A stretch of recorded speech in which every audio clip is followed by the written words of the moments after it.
Assalamualaikum warahmatullahi wabarakatuh.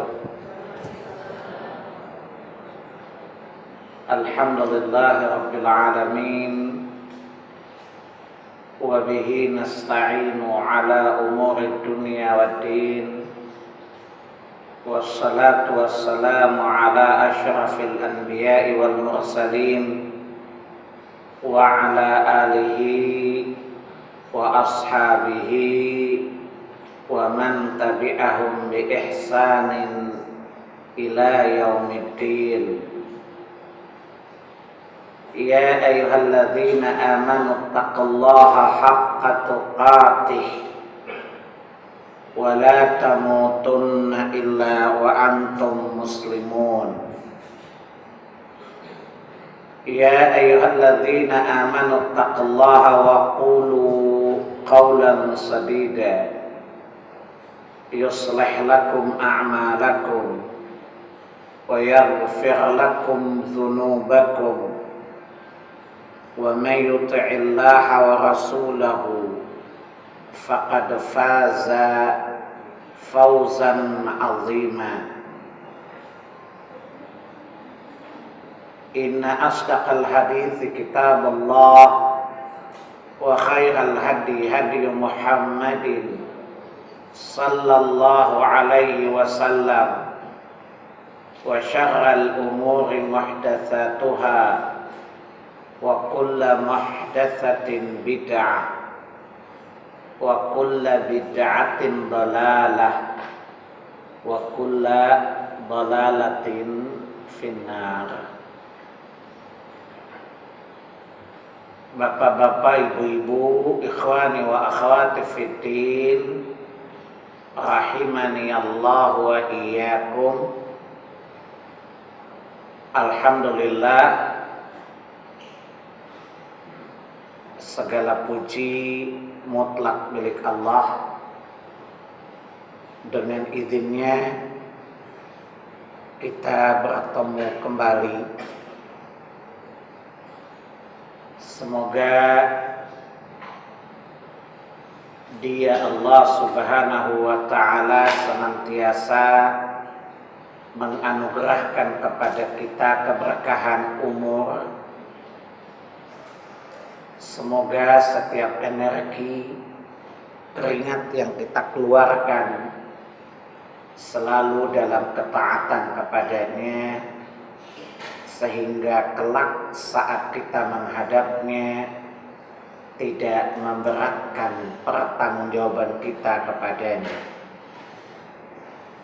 Allahumma inna nas'aluka ilman nafi'an wa rizqan thayyiban wa amalan mutaqabbala. Ya Allah, kami memohon kepadamu dianugerahi ilmu yang bermanfaat, rezeki yang halal, dan amalan yang senantiasa Engkau kabulkan. Salawat dan salam semoga senantiasa selalu tercurahkan atas qudwah hasanah kita, Rasulullah sallallahu alaihi wasallam. Mudah-mudahan kelak pada hari kiamat kita termasuk yang diizinkan dan yang diridhai oleh Allah untuk mendapatkan syafaatnya nanti. Lihat buku halaman 31 dari kitab yang telah disepakati bersama. Udah dibaca belum di rumah, Bu? Belum ya? Gak apa-apa sih, gak dimarahin. Cuman heran aja gitu ya. Baik, mestinya setiap yang mau dipelajari itu dibaca dulu sejenak, Bu, di rumah ya. yang karena itu lebih memudahkan kita ya. Baik, tiga hadis yang kita bahas ini satu hadis ya, akan tetapi dengan redaksi yang ada penambahan-penambahan. Hadis ini mengisahkan pertemuan Nabi Allah Ibrahim alaihissalatu wassalam dengan ayahnya kelak di hari kiamat. Atau boleh dibahasakan dengan kata lain, nasib ayah Nabi Ibrahim di hari kiamat. Baik. An Abi Hurairah radhiyallahu anhu qala Rasulullah sallallahu alaihi wasallam yalqa Ibrahimu abahu Azar yaumal qiyamah wa ala wajhi Azara qataratun wa ghabarah fayaqulu lahu Ibrahim alam aqul laka la ta'sini fayaqulu abu falyawma la a'sika fayaqulu Ibrahim ya Rabbi innaka wa'adtani an la tukhziyani yauma yub'atsun fa ayyu khizzin ahza min abil abad fayaqulu Allah subhanahu wa ta'ala inni haramtul jannata 'alal kafirin thumma yuqal ya Ibrahim ma tahta rijlaik fayanzur fa idza huwa bidhikhin ya multatihin fayu'khadhu bi qawa'imihi fayulqa finnar. Nanti pada hari kiamat Ibrahim bertemu dengan ayahnya Azar.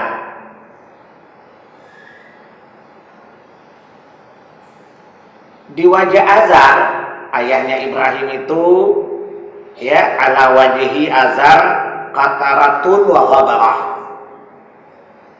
Itu terdapat bekas asap hitam dan debu. Jadi dekil wajahnya, kotor wajahnya. Lain riwayat kotor wajahnya. Lalu Ibrahim berkata kepadanya, ya, lalu Ibrahim berkata kepadanya, fayuqalu lahu Ibrahim. Maka Ibrahim berkata kepada ayahnya, alam aqul laka la ta'sini, bukankah aku sudah mengatakan kepadamu jangan engkau mendurhakaiku.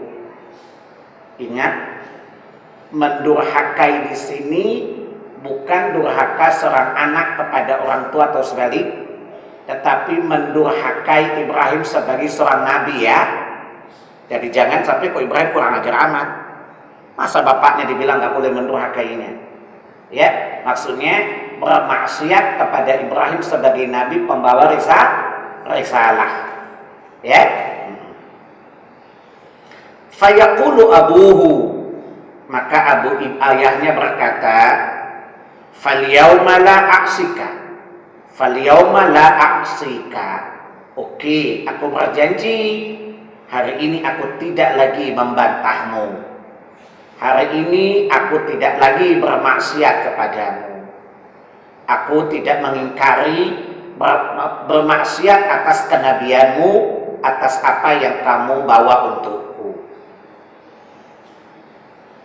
Fayaqulu Ibrahim, lalu Ibrahim berkata kepada Allah Jalla wa'ala, ya Rabbi innaka wa'adtani alla tukhziyani yauma yub'atsun. Wahai Tuhanku, sungguh engkau telah berjanji untukku bahwa engkau tidak menghinakan aku pada hari berbangkit.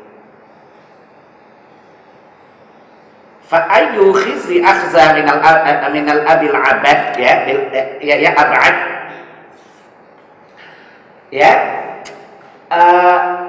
lalu kehinaan mana yang lebih menghinakan bagiku ya daripada ayahku dijauhkan dariku. Ibrahim tahu bahwa hari itu dia insya Allah masuk surga. Dia merasa terhina kalau ayahnya tidak bersamanya di surga. Ayahnya masuk ke dalam neraka. Fayaqulullahu subhanahu wa ta'ala, maka Allah subhanahu wa ta'ala berkata, inni haramtul jannata 'alal kafirin, sesungguhnya aku haramkan surga atas orang-orang kafir. Thumma yuqal, kemudian Allah berkata, ya Ibrahim, ma tahta rijlaik. Ibrahim, coba lihat apa yang ada di antara dua kaki.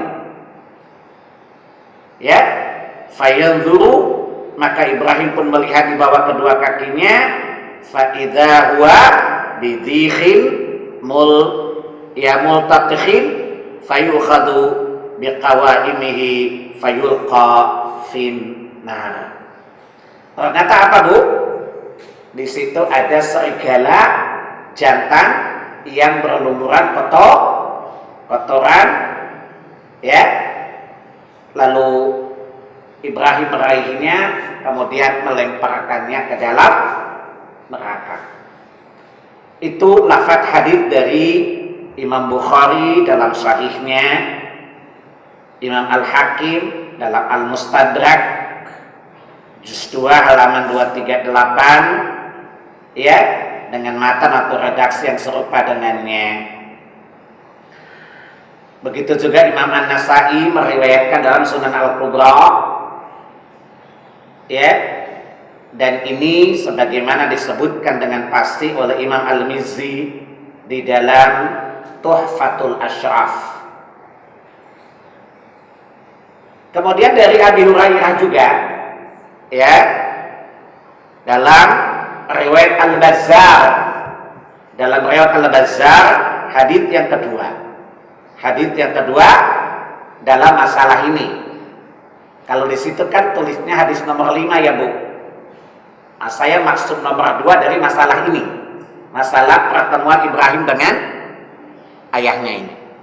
Jadi kan ada 3 model redaksi hadis ya, lafaz hadis ya, matan hadis.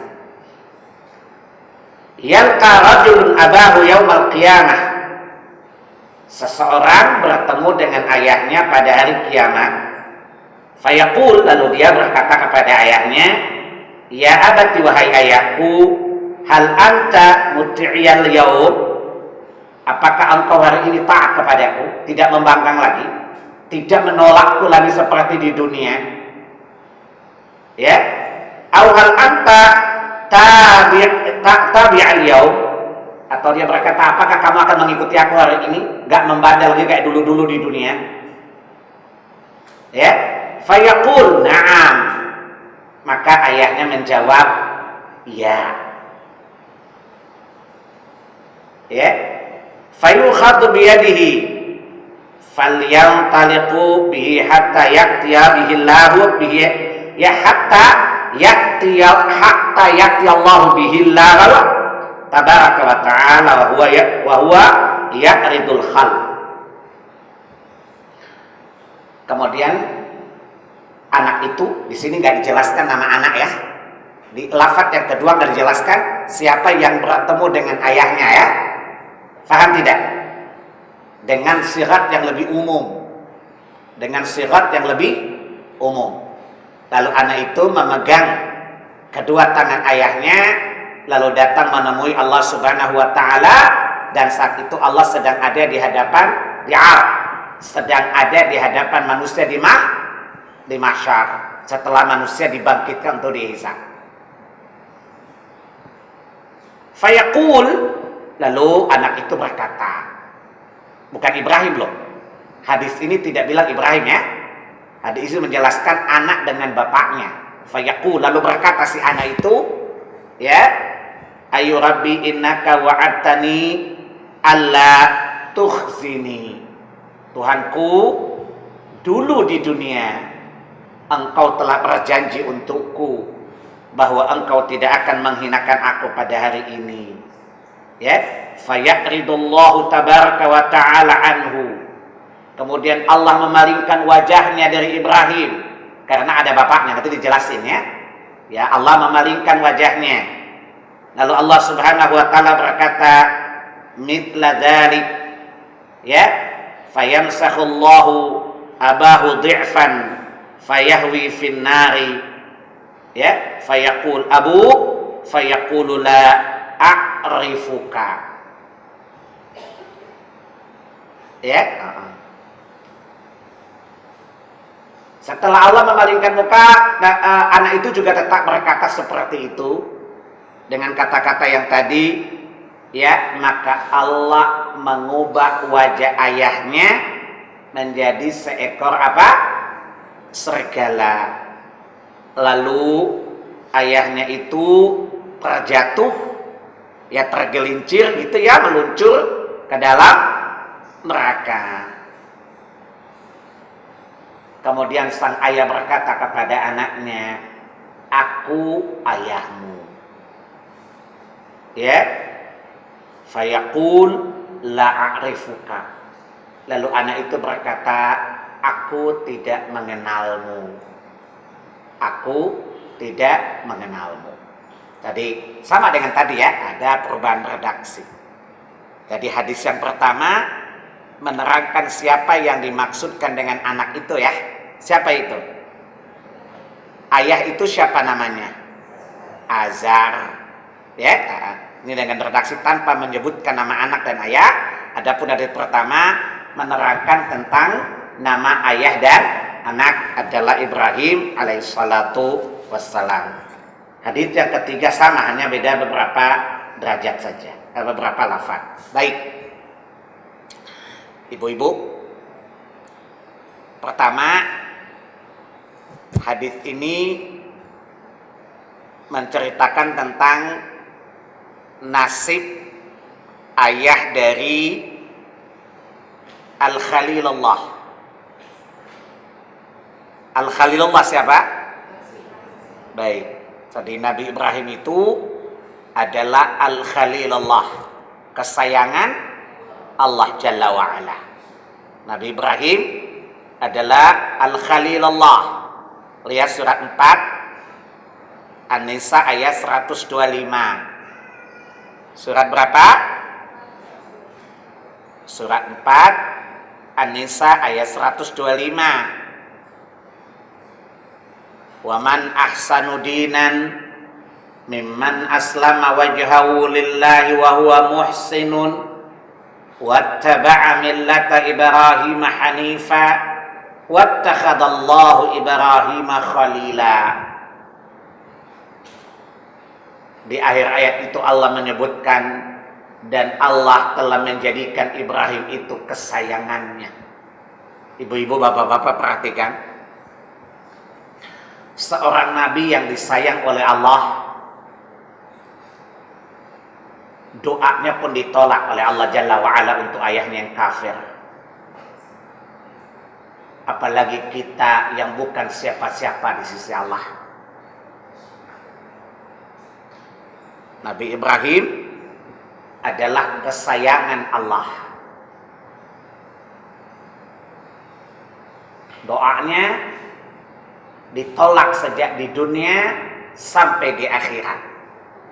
Jadi Ibrahim sejak di dunia dia berdoa dan di akhirat dia memohon syafaat kepada ayahnya pun ditolak. Faham? Jadi Nabi Ibrahim ya ditolak syafaatnya untuk ayahnya di dunia sampai di akhirat. Lihat surat 4, surat 9 ayat 114. Wa ma kana istighfaru Ibrahimu li abihi Adapun permohonan ampunan Ibrahim kepada Allah untuk ayahnya semata-mata hanyalah karena janjinya kepada ayahnya. Jadi Nabi Ibrahim ketika mendakwahi ayahnya agar mentauhidkan Allah, Ibrahim menolak dakwah Ibrahim alaihissalatu wassalam. Jadi ayat ini surat 4 surat 9 tadi apa kata Allah? Bahwa doa Ibrahim, permohonan ampunan Ibrahim kepada Allah untuk ayahnya. Nabi Ibrahim memohon agar Allah mengampuni ayahnya. Kata Allah, falamma tabayyana lahu adullah, manakala telah nyata kalau ayahnya adalah musuh Allah, fatabarra'a minhu, maka Ibrahim berlepas diri dari ayahnya tadi. Perhatikan di surat 4 tadi, surat 9 tadi kata Allah, tidak lain semata-mata karena janjinya kepada ayahnya. Ibrahim seraya menepati janjinya. Jadi ketika Nabi Ibrahim mendakwahi ayahnya, kemudian ayahnya tidak menerima dakwahnya, maka Ibrahim mengatakan apa? Aku akan memohon ampun kepada Allah untuk. Ibrahim berjanji kepada ayahnya, aku akan meminta ampun kepada Allah untukmu. Lihat surat 19. Surat berapa? 19.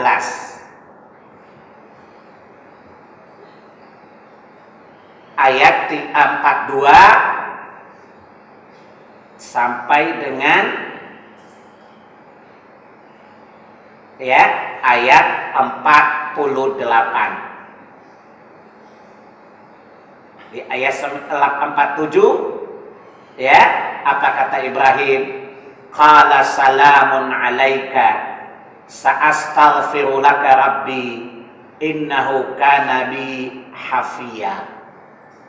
Ketika ayahnya menolak dakwahnya, bahkan ayahnya memusuhinya, Ibrahim lalu meninggalkan ayahnya seraya berkata, selamat atasmu, aku akan memintakan ampun kepada Allah untukmu. Itu yang Allah maksud di surat 9 tadi, bahwa Ibrahim berdoa kepada Allah untuk ayahnya semata-mata karena janjinya kepada ayahnya. Itu janjinya di situ. Faham? Faham tidak? Atau di surat berapa, Bu? Gak ingat, makanya baca di rumah, Bu. Ibu ingat enggak? Baca enggak? Nah, tapi enggak apa-apa, itu masalah ibu ya. Surat 60 ayat 4. Surat berapa?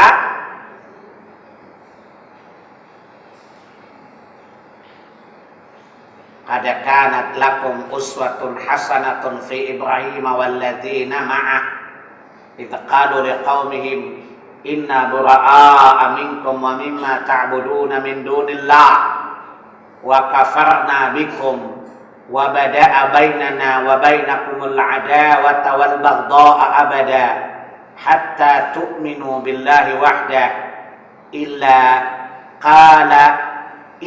qawla Ibrahim li abihi la astaghfiranna laka wa ma amliku laka minallahi syai' Rabbana 'alaika tawakkalna wa ilaika anabna wa ilaikal masir. Jadi Ibrahim pernah berjanji kepada ayahnya bahwa aku akan memintakan ampun kepada Allah untukmu. Tapi Ibrahim sudah bilang, perhatikan, Ibrahim bilang apa, Bu? Wa ma amliku laka minallahi min syai'. Betul? Tetapi aku sama sekali tidak menolak azab dari Allah atasmu, hai ayahku. Jadi coba lihat doa-doa tadi dengan perkataan Ibrahim dengan kisah hadis yang kita bahas, klop nggak? Klop. Ini jawabnya klop. Besok ditanya nggak klop juga jawabannya. Insya Allah semangat ya. Masya Allah, jawabannya menggembirakan. Ya, semangatnya menggembirakan. Baik, jelas ya. Jadi ini adalah kisah Nabi Allah Ibrahim Al-Khalilullah tadi. Dia kesayangan Allah. Ingat bahwa Nabi Ibrahim sangat disayang oleh Allah. Pada hari kiamat tidak bisa menolong ayahnya yang mati dalam keadaan kafir. Paham Bu? Tidak bisa menolong ayahnya dalam keadaan kafir. Baik, udah pelajaran keberapa tadi? 1, 2 kan? Pelajaran ketiga. Yang dimaksudkan oleh Nabi Ibrahim, engkau telah berjanji, Allah telah berjanji untuk tidak menghinakan aku pada hari berbangkit. Maksudnya Allah telah mengijabah doa Ibrahim. Maksudnya Allah telah mengijabah doa Ibrahim di surat 26 ayat 87 sampai dengan 89. Surat berapa? 26, surat Asy-Syu'ara ayat 87 sampai dengan wala tukhzini yauma yub'atsun al-yawma la yanfa'u malu wala banun illa man atallaha biqalbin salim. Ya Allah, jangan engkau hinakan aku pada hari berbangkit. Berarti Allah mengijabah doa Nabi Ibrahim. Jadi Allah bilang, oke, aku tidak akan hinakan kau. Tetapi ingat bahwa Allah tidak mengabulkan doa Nabi Ibrahim. Bukan Allah ingkar janji kan? Karena Allah mengatakan tidak menghinakan Ibrahim kan? Tidak termasuk di dalamnya ayahnya, bukan? Faham? Jangan sampai ibu baca begini. Loh katanya Allah menjanjikan tidak menghinakan Ibrahim. Allah tidak berjanji ikut tidak menghinakan ayahnya. Faham? Jadi ini menunjukkan apa? Janji Allah untuk memuliakan Ibrahim, tidak untuk ayahnya. Kan Ibrahim tidak bilang begini, ya Allah, engkau dulu telah berjanji tidak akan mengadab ayahku, bukan kan? Dia bilang, ya Allah, engkau berjanji tidak menghinakanku. Lalu Ibrahim alaihissalam menyampaikan perasaannya. Ya, siapa yang tidak terhina kalau ayahnya masuk neraka gitu loh. Ibrahim merasa itu terhina. Tapi menurut Allah, kalau bahasa kita, gue kagak janji selamatin bokap lo. Paham? Tidak berselisih Quran. Paham? Paham tidak? Karena janjiku hanya kepada orang-orang mukmin saja. Janji Allah hanya kepada orang-orang mukmin saja. Jadi Allah mengijabah doa Nabi Ibrahim dan Allah tepati janjinya karena Allah tidak menjanjikan aku akan memuliakan ayahmu. Enggak. Allah hanya menjanjikan bahwa perasaan terhina karena ayahnya masuk neraka itu perasaan Ibrahim. Paham? Dan ketika Allah memasukkan bapaknya ke neraka, itu bukan berarti Allah menghinakan Ibrahim. Emang bapaknya pantas untuk masuk neraka, orang bandel si aki-aki.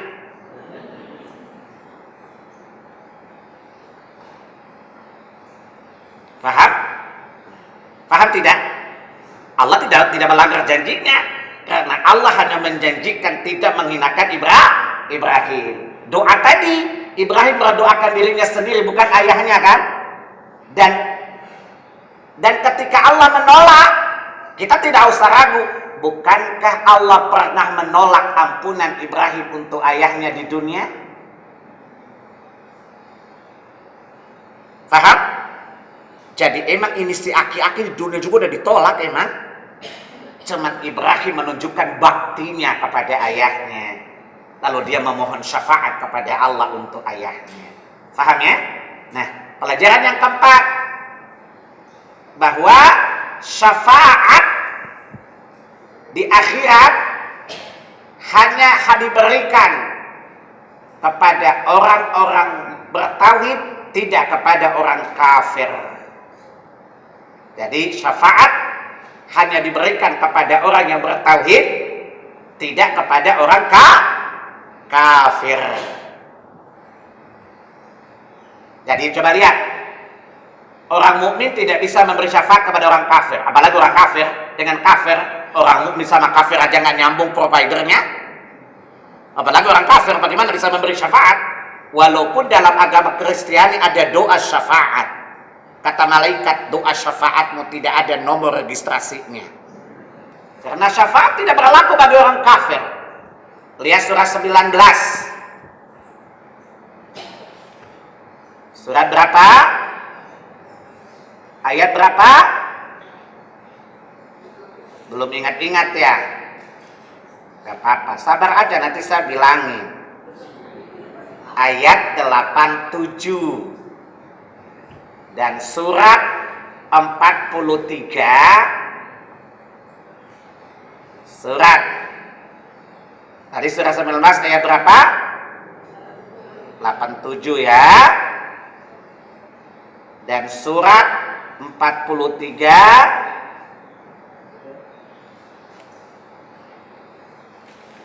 ayat 86. Ini dalil bahwa para nabi memberi syafaat, bukan? Para nabi itu punya diizinkan Allah memberi syafaat, bukan? Tetapi syafaatnya tidak berlaku bagi orang kafir. Sebab yang memberi dan diberi syafaat hanyalah orang-orang mukmin saja. Tadi surah 19 ayat berapa?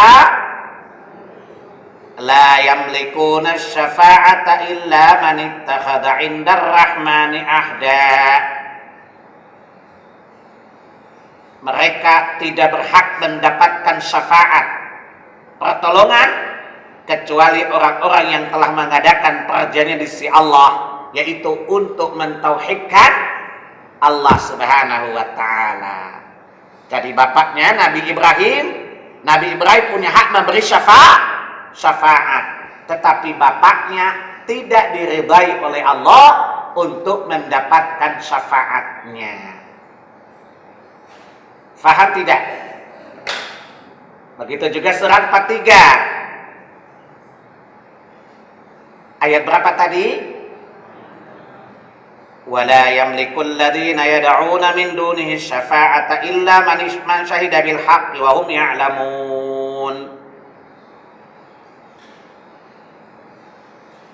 Dan orang-orang yang menyeru selain Allah, orang-orang yang beribadah kepada selain Allah, orang-orang yang menjadikan Tuhan selain Allah sebagai sesembahan-sesembahannya, sebagai tempat berdoa kepadanya. Apa kata Allah? Ya, tidak mendapat syafaat pertolongan di akhirat kecuali orang-orang yang mengakui tauhid dan mereka meyakini tauhid itu. Paham? Jadi baik, saya nanya dulu deh. Siapa saja boleh jawab. Tapi kalau tidak jawab tidak dihukum. Cuma dalam perasaan saya, ini muridku sekian banyak gak ada yang jawab. Nah, dihukum sih, cuma dalam perasaan saya kok banyak ini gak ada yang jawab gitu. Bu, rukun syafaat ada berapa? Baik, saya tanya dari awal loh. Syafaat itu milik siapa? Allah. Baik, jawabannya 100 saya kasih nilai. Dalilnya.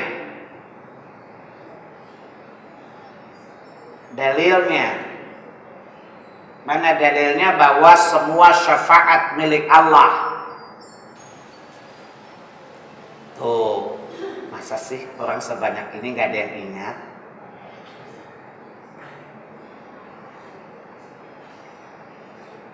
Saya tanya, mana dalilnya bahwa semua syafaat milik Allah? Baik, nunggu jawaban ibu dan bapak uban loh, saya tunggu satu. Surat 39 ayat 44. Surat berapa? 39 Az-Zumar ayat berapa? Iya. Tadi syafaat itu seluruhnya milik Allah Jalla wa'ala, bukan milik selain Allah. Qulillahi syafa'atu jami'a, mulku dan seterusnya. Katakanlah milik Allah lah semua syafaat. Baik. Rukun syafaat ada berapa?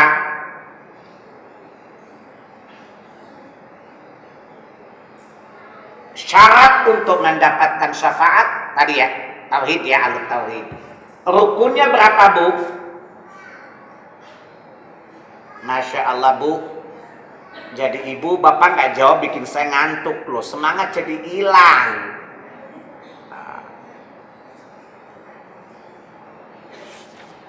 Gak usah dijawab aja berapa, 3, 5, 10, jawab aja, repot amat. Rukun syafaat ada berapa? 10. Coba sebutkan 10 itu apa saja, Bu? Banyak amat rukunnya. Ibu tuh ngarang cerita, Ibu.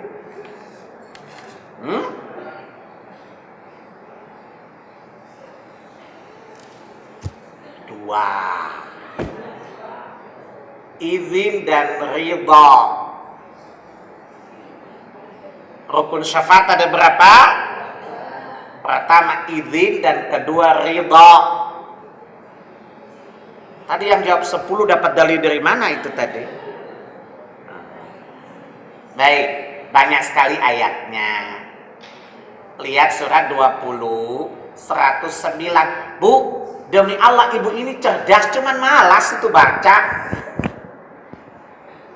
Karena saya sudah ngomong masalah ini di mana-mana berkali-kali, lupa melulu.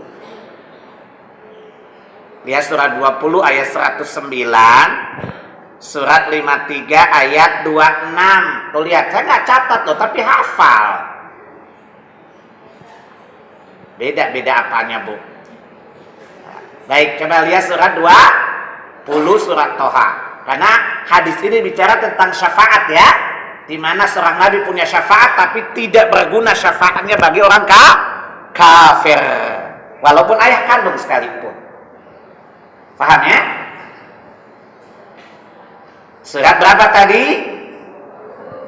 Yauma idzil la tanfa'us syafa'atu illa man adzina lahu rahmanu wa radiya lahu qaula. Pada hari ini, hari kiamat tidak berguna syafaat kecuali orang yang diizinkan dan diridhai perkataannya. Begitu juga di surat 53 surat An-Najm. Ayat berapa tadi?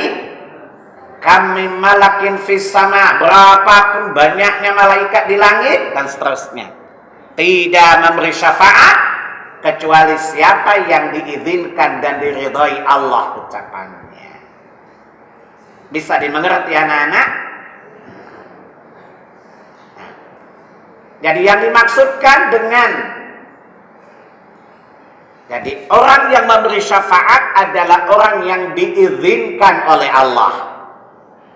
Orang yang memberi syafaat adalah orang yang diizinkan oleh Allah. Surat 2 Al-Baqarah ayat 255, ayatul kursi.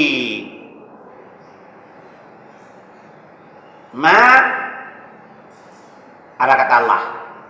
Allahu la ilaha illa huwal hayyul qayyum la ta'khudhuhu sinatun wa la naum lahu ma fis samawati wa ma fil ardh ma dzalladzi yashfa'u 'indahu illa bi'idznih. Tidak ada yang bisa memberi syafaat di sisinya kecuali orang yang diizinkan oleh Allah.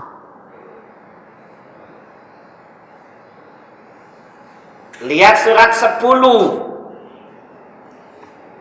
Surat berapa, Bu? 10. Ya Allah, mudahkan hafalanku dan hafalan muridku, ya Allah. Surat 10 ayat 3. Surat Yunus ya. Ayat berapa? 3. Pinter jawabnya, lancar ya. Di akhir ayat itu, di akhir ayat aja saya baca. Ma min syafi'in illa min ba'di idzni dzalikumullahu rabbukum fa'budu afala tadzakkarun. Betul? Tidak ada yang dapat memberi syafaat kecuali setelah ada izinnya. Itulah Allah, Rabb kalian, maka ibadahilah Dia saja. Apakah kamu tidak dapat mengambil pelajaran? Bu, jelas nggak dalilnya? Jelas ucapannya, jelas dalilnya, tapi susah di mana, Bu? Susah di hafalan. Ya, nggak apa-apa, lama-lama juga hafal insya Allah. Asal sabar aja. Ya, jadi dimarahin guru, sabar aja. Lihat surat 34 ayat 23. Begitu juga orang yang enggak. Berapa? Surat berapa tadi? Surat Saba ayat berapa? Wala tanfa'us syafa'atu indahu illa liman adinalah. Dan syafaat pertolongan di sisinya hanya berguna bagi orang yang telah diizinkannya untuk memperoleh syafaat. Nah, kemudian ridha. Orang yang diberi syafaat harus orang yang diridhai oleh Allah. Surat 21. Surat berapa? Ayat berapa, Bu? 28. Surat berapa? Al-Anbiya ayat 28. Ya'lamu ma baina aydihim wa ma khalfahum. Allah Maha mengetahui apa yang di depan dan di belakang para malaikat. Wa la yashfa'una illa liman irtada. Ya, dan mereka tidak memberi syafaat melainkan kepada orang yang diridhai. Nabi Ibrahim termasuk orang yang diizinkan memberi syafaat, tetapi ayahnya bukan orang yang diridhai untuk mendapatkan syafaat. Hanya datang dari orang mukmin kepada orang mukmin. Misalnya orang yang mati syahid dalam hadits Tirmidzi, dia memberikan syafaat kepada 70 anggota keluarganya. Asalkan anggota keluarganya mukmin. Ya. Orang Sukabumi mukmin lagi. Paham ya? Nah, jadi bahwa Allah tidak menjanjikan memuliakan ayah Ibrahim. Allah tidak menjanjikan kepada Ibrahim bahwa Allah tidak menghinakan ayahnya. Faham? Allah hanya mengijabah doa Ibrahim, ya Allah, jangan engkau hinakan aku pada hari berbangkit. Adapun perasaan terhina itu kan perasaan Ibrahim. Karena kenapa kata Ibrahim tadi lafaz Al-Bazar, lebih hina mana lagi ya Allah kalau ayahku harus masuk neraka, kan? Itu kan perasaan Ibrahim. Betul? Dan Allah tidak menjanjikan untuk tidak menghinakan ayahnya. Karena bukankah di dunia Ibrahim pernah mohon syafaat juga ditolak, bukan? Faham tidak? Nah, jadi ini hujah. Ya, beruntunglah Anda yang muslim, keluargamu muslim. Nabi Ibrahim saja tidak bisa memberi syafaat, apalagi yang bukan nabi, kepada ayahnya yang kafir. Perhatikan, tadi Nabi Ibrahim ditanya, tadi ayahnya masuk neraka, ayahnya bilang apa? Lupa ya. Tadi setelah ayahnya ditempaskan ke neraka, ayahnya bilang apa, Bu? A'abuka, bukankah aku ayahmu? Apa jawab Ibrahim? La a'rifuka, aku tidak mengenalmu. Pertanyaan, masa nggak kenal bapaknya? Paham? Karena di hari kiamat tidak ada nasab antara orang mukmin dan kafir. Jangan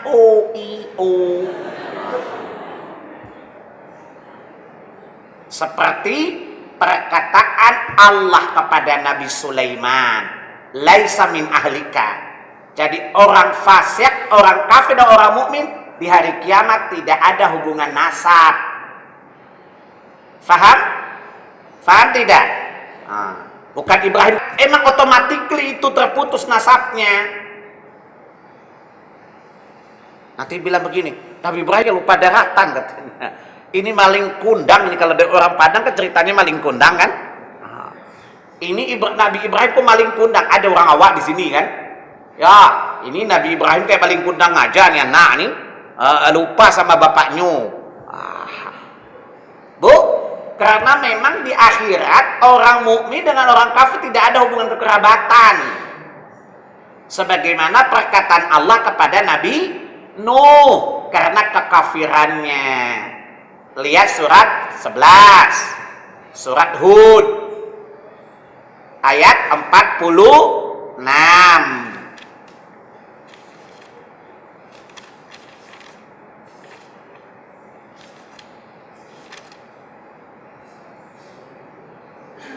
Qala ya Nuhu innahu laisa min ahlika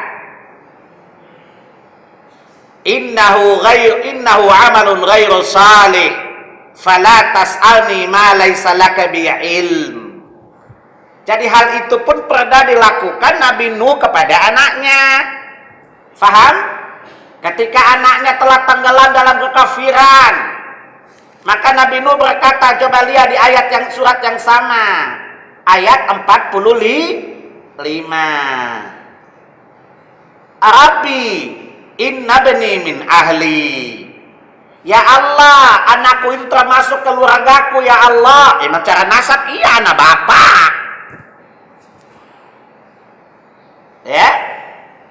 Inna wa'dakal haqq wa anta ahkamul hakimin. Dua-duanya sama. Sesungguhnya engkau maha penepati janji ya Allah, dan engkau maha bijaksana. Tetapi apa kata Allah kepada Nabi Nuh? Hei Nuh, anakmu sejak mati dalam keadaan kafir bukan keluargamu lagi. Maksudnya orang yang mati dalam keadaan kafir, maka dia bukan saudara kita nasab di akhirat lagi. Faham?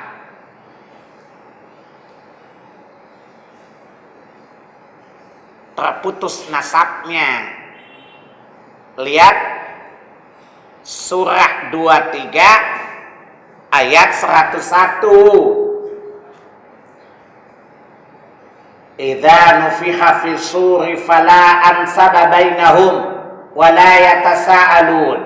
Apabila sangkakala ditiupkan, maka tidak ada lagi hubungan nasab di antara mereka, yakni orang kafir dan orang mukmin.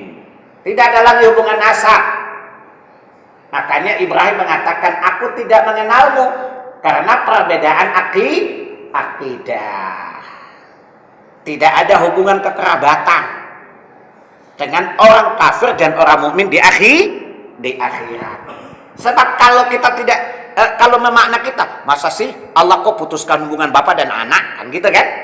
Nabi Nuh itu anak kandungnya bukan? Nah, maksudnya bukan di dunia, tapi di akhirat.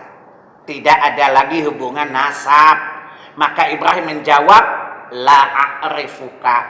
Kira-kira kalau pakai bahasanya orang Pulau Mas, sorry, aku nggak kenal bapak. Maksudnya, mulai hari ini tidak ada kekerabatan di antara kita lagi, tidak ada hubungan nasab. Bisa difahami nggak? Nah, ini maksudnya Allah ingin menegaskan bahwa pada hari kiamat tidak ada hubungan nasab. Makanya Ibrahim jawab, aku tidak mengenalmu. Sama seperti Allah bilang kepada Nabi Nuh, anak kandungmu sejak mati dalam keadaan kafir, bukan keluargamu lagi. Nabi Ibrahim melakukan apa yang pernah dilakukan oleh Nabi Nuh, bukan? Memohon syafaat kepada Allah untuk anaknya, bukan? Tetapi Allah mengatakan perbedaan akidah menyebabkan tidak ada lagi hubungan kekerabatan di antara kalian.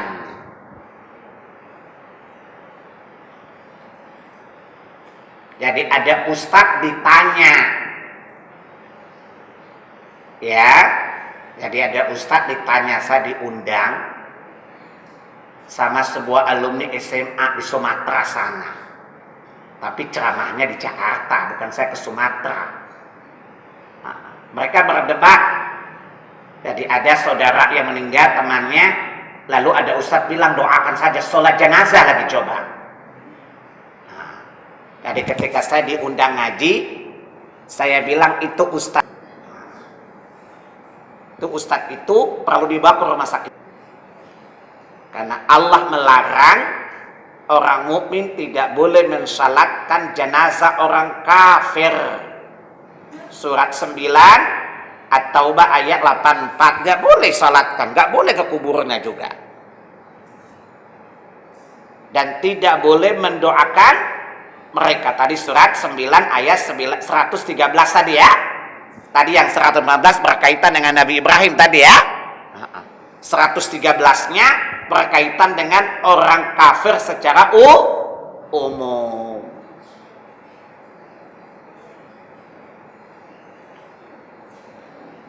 Lalu saya bilang, Bu, saya bilang Nabi Nuh saja doain anaknya ditolak, apalagi cuma Ustadz Indonesia tadi. Nabi Ibrahim mendoakan ayahnya ditolak enggak? Kira-kira menurut bapak-bapak itu Ustadz waras nggak itu? Suruh sholat jenazah lagi? Ya, Nabi Nuh saja ditolak doanya, syafaatnya untuk anaknya. Nabi Ibrahim yang Khalil tadi, kekasih Allah, tadi kesayangan Allah, ditolak doanya untuk ayahnya. Kata Ustadz itu apa? Ya kita serahkanlah soal diterima tidak diterima. Masalah udah larang kok kita nekat mohon. Masa ditulis dilarang masuk di sini, tapi dia bilang kita masuk aja, kalau ditangkap baru urusan. Paham nggak maksudnya? Masa ditulis dilarang masuk di area ini, tapi Ustaz bilang nggak apa-apa masuk aja. Jelas? Jadi hadits ini menerangkan tidak berlakunya syafaat dari orang-orang yang diizinkan Allah memberi syafaat kepada orang yang tidak Allah ridhai dari orang-orang kafir. Bisa dimengerti? Bisa difahami? Maka jagalah ketauhidan kita, jagalah keimanan kita. Nabi Ibrahim tidak bisa menolong ayahnya. Nabi Ibrahim tidak bisa menolong ayahnya. Emang ayahnya bandel sih. Ya. Jadi coba Bapak lihat di surat 6. Surat berapa? Ayat berapa, Bu? Oh, belum dikasih tahu ya. Manja bener, Bu. 74, 75, 74 dan 7. idh qala li Ibrahim li abihi Azara. Ingatlah ketika Ibrahim berkata kepada anak ayahnya Azar, atattakhidhu asnaman alihah. Pantaskah engkau menjadikan berhala-berhala itu sebagai Tuhan? Inni araka wa qaumaka fi dhalalin mubin. Aku melihatmu, sungguh aku melihat engkau dan kaummu adalah orang-orang yang dalam kesesatan. Coba lihat, ini bapak, si anak udah dakwah siang malam buandel banget, coba lihat. Bu, pelajaran berikutnya. Ya. Beriman sesudah kematian tidak ada manfaatnya. Tadi Ibrahim mengaku, bapaknya mau beriman enggak? Tadi bapaknya mau beriman enggak? Tadi bapaknya mau beriman, kan dia bilang, hari ini kamu bermaksiat enggak kepada aku? Dia bilang apa? Enggak. Itu lafaz yang Bukhari. Lafaz Al-Bazzar apa? Hari ini kamu taat enggak kepada aku? Dia jawab apa? Aku taat. Dia beriman kan? Tetapi imannya sudah terlambat. Tidak berguna keimanannya. Tidak berguna sama sekali iman sesudah kematian. Faham? Siapa yang mati kafir, sekali kafir, tetap kafir. Lihat surat 30, ayat 43, 44, dan 45. Jadi, keimanan tidak berguna sesudah kematian. Tadi bapaknya mau beriman gak? Yaitu dengan taat kepada Ibrahim kan? Maksudnya mengikuti nasihat Ibrahim bukan? Tidak mau bermaksiat kepada Ibrahim kan? Tetapi kesadaran ini sudah terlambat. Tidak lagi diterima. Kata Allah, fa'aqim wajhaka lid-dinil qayyim min qabli an ya'tiya yawmun la maradda lahu min Allah yawma idzis yasaddaun wa man kafara fa'alaihi kufruh, dan seterusnya. Betul?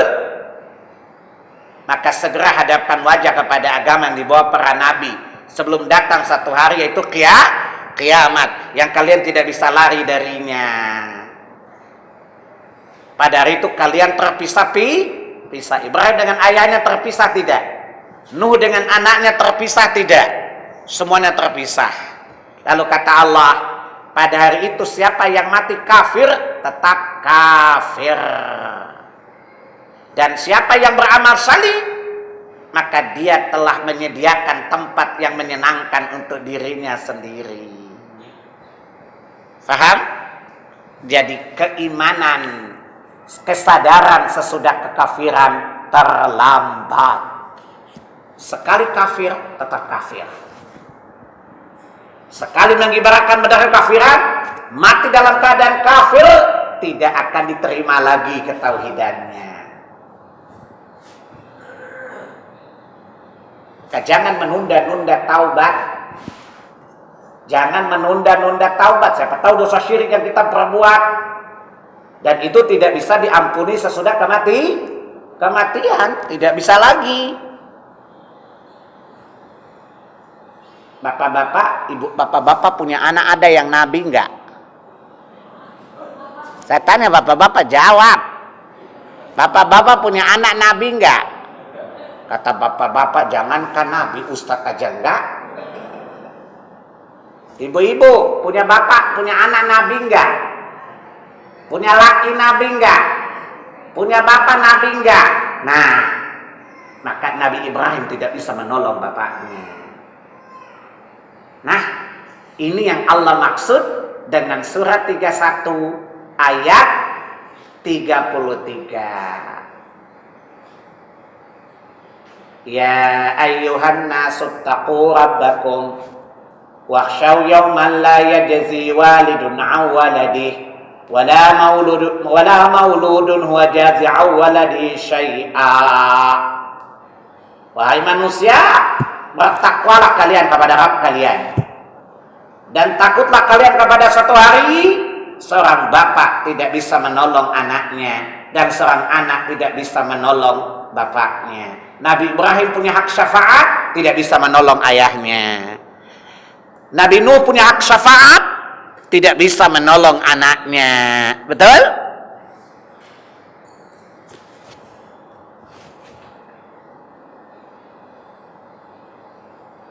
Nanti kalau sudah hadis bab iman sudah selesai, masih ada 4 hadis lagi sih.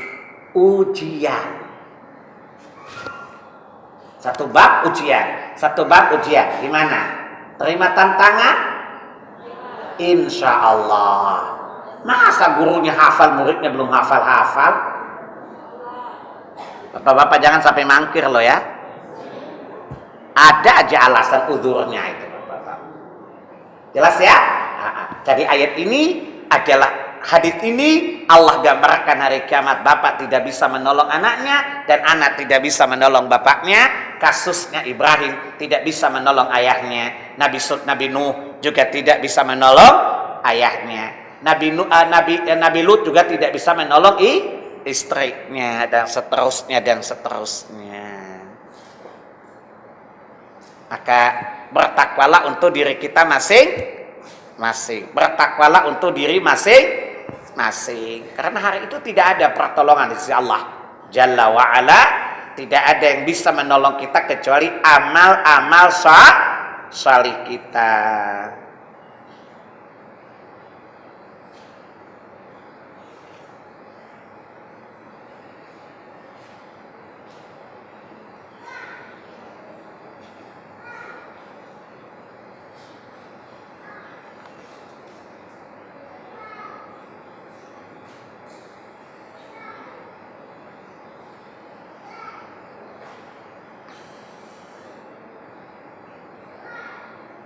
Coba ibu lihat lagi. Surat 34 ayat 37.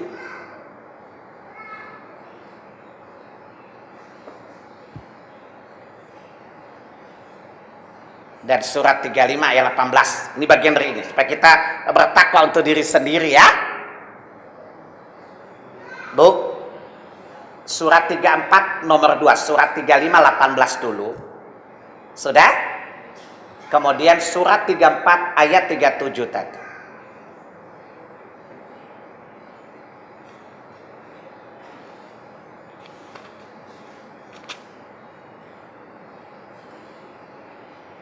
Udah ketemu?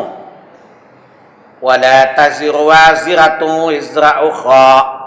Wa in tad'u muthqalatun ila himliha la yuhmal minhu syai' walau kana dha qurba. Betul? Dan orang yang berdosa tidak akan memikul dosa orang lain. Dan jika seseorang yang dibebani berat dosanya memanggil orang lain untuk memikul beban dosanya, tidak akan dipikulkan sedikit pun meskipun yang dipanggil itu kaum kerabat. Paham? Jadi hari kiamat tidak ada kekerabatan lagi, bukan? Masing-masing bertanggung jawab atas dosa dan kesalahannya masing-masing. Tidak bisa menolong, Bu. Biarpun pamanmu di dunia ustaz, ya, suruh tolong nggak bisa loh, Bu. Masing-masing memikul dosanya sendiri.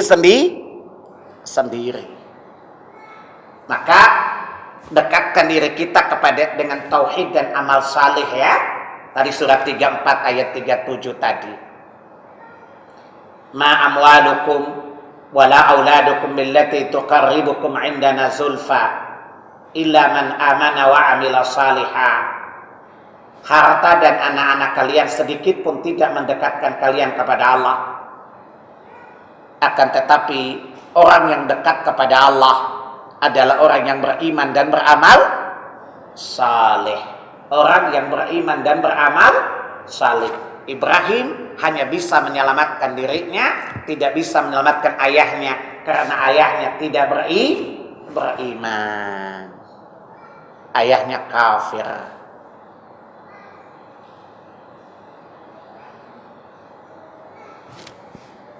Saya kira itu cukup pelajarannya ya.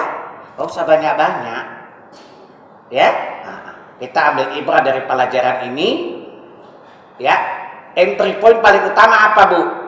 Ternyata seorang nabi tidak bisa menolong ayahnya yang mati dalam keadaan kafir, apalagi selain nabi. Faham? Keimanan sesudah kematian tidak ada gunanya. Maka jangan suka nolak-nolak loh, Pak. Kalau dikasih tahu ikut sunnah, masa sih model Bapak Ibrahim tadi. Nah, nanti sudah di akhirat baru dia bilang, saya taati kamu, saya tidak bermaksiat lagi, nasihat saya turuti. Sudah telat. Itu namanya tell me, telat mikir. Mikirnya sesudah di akhirat. Dan itu tidak ada gunanya sama sekali. Jelas nggak pembahasan hadis ini? Jelas ya? Maka jagalah akidahmu, jagalah akidah pasanganmu, jaga akidah anakmu, karena hari kiamat kita hanya dipersatukan karena akidah kita. Kita hanya dipersaudarakan karena akidah kita. Lihat surat 19 ayat 9, 5 dan 96. Surat berapa?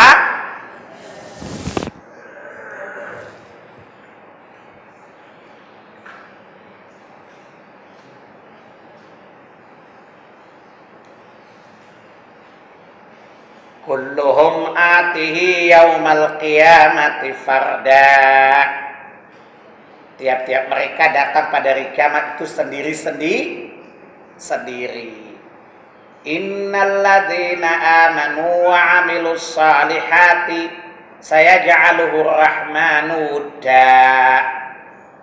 Sesungguhnya orang yang beriman dan orang yang beramal saleh, Allah menjadikan hati mereka pada hari itu berkasih sayang. Faham? Jadi Ibrahim ingin memberikan kasih sayang pada ayahnya, bukan?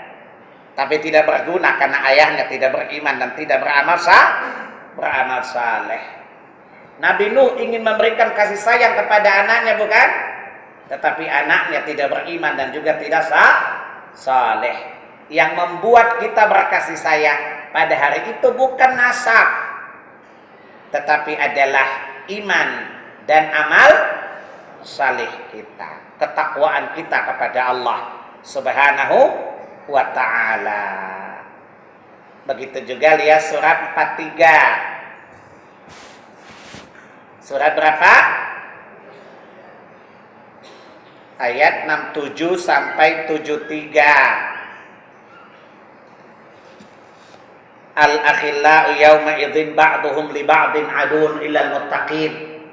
Jadi sedekat apapun hubungan seorang di dunia, kelak di hari kiamat mereka bermusuhan.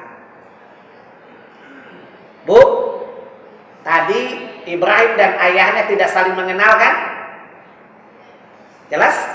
Ibrahim tadinya kenal ayahnya.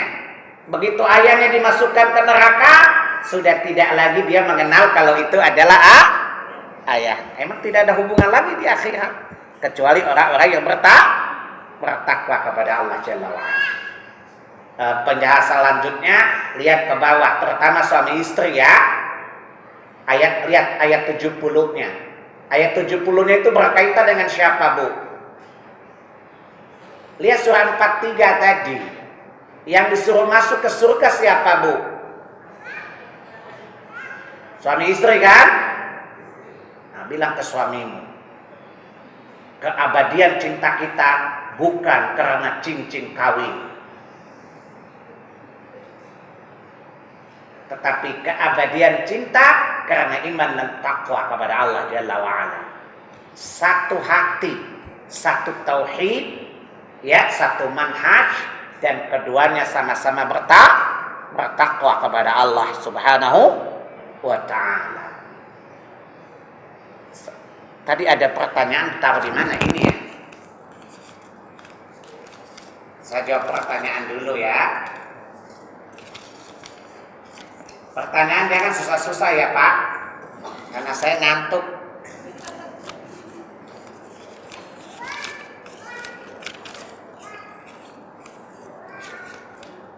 Ustadz, apakah boleh berdoa semoga tidak diberi kesempatan untuk bercengkerama dengan sahabat dan kerabat?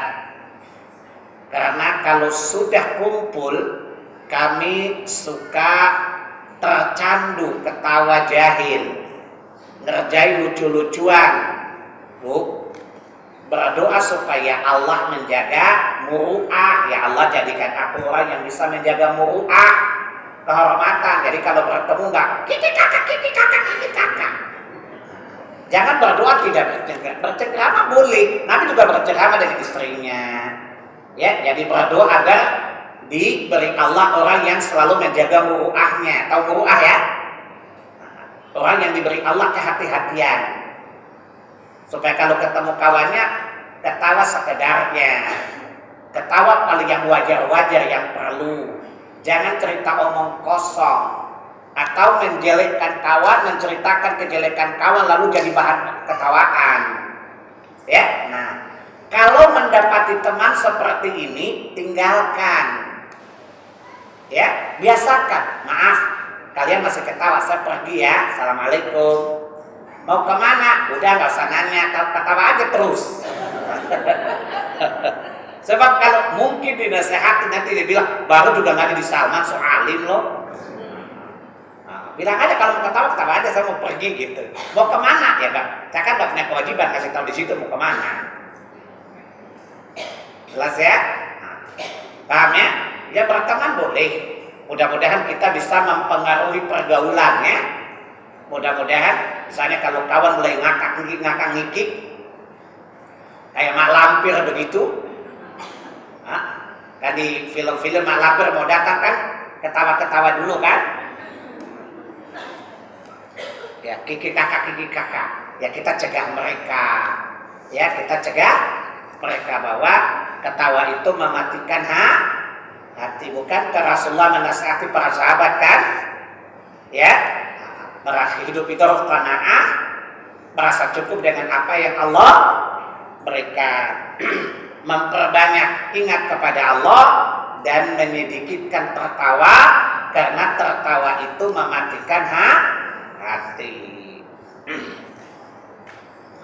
Ustadz, bagaimana hukumnya mengajari siapa ini atau bercerita sejarah Islam kepada anak-anak di TK dengan boneka tangan? Boleh kan? Boneka tangan kan bukan gambar yang bukan patung yang utuh kan? Nah, kalau boneka tangan nggak apa-apa. Misalnya gini, kan satu dia kepalanya juga nggak utuh kan? Dari kayak sarung tangan gitu kan? Insya Allah nggak apa-apa karena bukan patung yang utuh. Saya melihat kajian Ustadz, saya nggak usah bilang nama dan Ustadz Firanda, bahwasanya ibu dan ayah Nabi Muhammad berada di neraka. Akan tetapi ya mengatakan bahwa ayah dan ibu Nabi ya beriman kepada Allah yang benar, yang mana Ustadz? Hadis sahih mengatakan ya bahwa ibu dan ayah Nabi Muhammad di neraka. Hadisnya kurang lebih ada 10. Jelas ya? Ustadz, manusia pertama kali diberi pakaian pada hari kiamat adalah Nabi Ibrahim. Lalu bagaimana dengan manusia yang pertama kali dibangkitkan? Nabi Musa atau Rasulullah?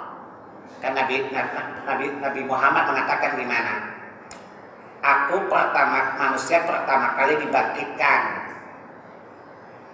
dan aku dapati Nabi Musa berada di bawah arsy. Aku tidak tahu apakah dia termasuk dipingsankan gak dengan sangkakala yang pertama.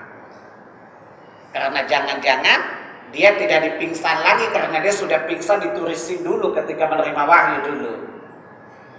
Paham? Pertanyaannya adalah siapa yang duluan? Nabi Musa? Jawabannya Nabi Muhammad pertama. Nabi Musa pertanyaan. Kan Nabi Muhammad sendiri nggak tahu. Paham? Haditsnya apa kata Nabi? Aku manusia pertama yang dibangkitkan dari siuman dari pingsan. Dan aku dapati Nabi Musa berada di bawah arsy. Paham? Aku tidak tahu dia ikut pingsan apa tidak. Artinya berarti kepastian kebangkitan Musa sendiri belum pasti kan? Nah, yang pasti siapa tadi? Udah gampang kan nalarnya kan? Jelas ya? Ustaz, nanti manusia dikumpulkan di mahsyar dan bumi diganti dengan yang baru. Apakah zahir atau zat yang diganti? Diganti totally. Lihat surat doa 39 ya, ayat 69, 70. Lihat surat 20 ayat 100 dan seterusnya. Ganti, zahirnya ganti.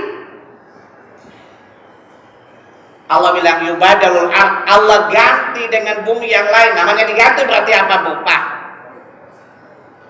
Allah bilang yubadal, diganti. Ganti berarti apa, Pak? Makna ganti berarti apa? Nah, udah pinter sekarang. Baik, udah sampai kita aja dulu ya. Yang penting yang itu dihafal supaya ujiannya lulus insya Allah. Ya, baik. Subhanakallahumma wa bihamdika asyhadu an la ilaha illa anta astaghfiruka wa atubu ilaik. Wassalamualaikum warahmatullahi wabarakatuh. Kalau pagi-pagi saya ngajar 3 jam. Kalau sore-sore begini kurang, maksudnya udah dari pagi kan. Tadi ada yang nyetor lewat telepon kan ke Ustadz Abu Izi kan. Nah, subhanallah. Makanya saya nggak usah bebani deh, kasihan udah kecapean. Dia bubar, kenapa duduk?